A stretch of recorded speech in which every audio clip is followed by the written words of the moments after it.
ምሁር የሚለው የገዳሙ ስያሜ ከሰባት ቤት ጉራጌ ብሔረሰብ የአንዱ ቤተ ነገድ መጠሪያ ነው። ገዳሙ በዚህ ብሔረሰብ ቤተ ነገድ ስም የሚጠራበት ምክንያት አለው።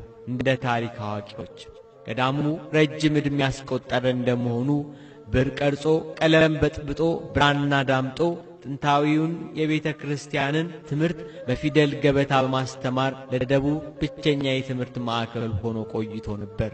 የምሁር ኢየሱስ ገዳም በዚያ ከሚገኙት አጎራባች አውራጃዎች በርካታዎቹ የቤተ ክርስቲያን አገልጋዮች ከዚህ ከምሁር ኢየሱስ ገዳም በእውቀት ተወልደዋል።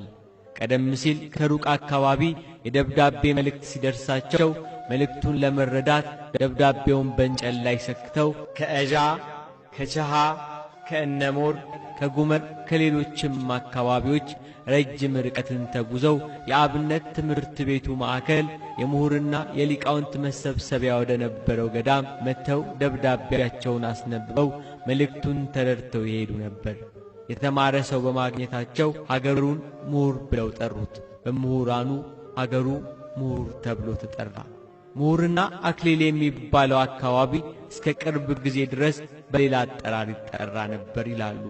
ምሁር የሚባለው አካባቢ ነን ኦኪየ፣ ነን ማለት በጉራግኛ ላይ ማለት ሲሆን የላይኛው ኦኪየ ይባላል። አክሊል የሚባለው አካባቢ ተት ኦኪየ ሲባል ተት ማለት በጉራግኛ ታች ማለት ነው።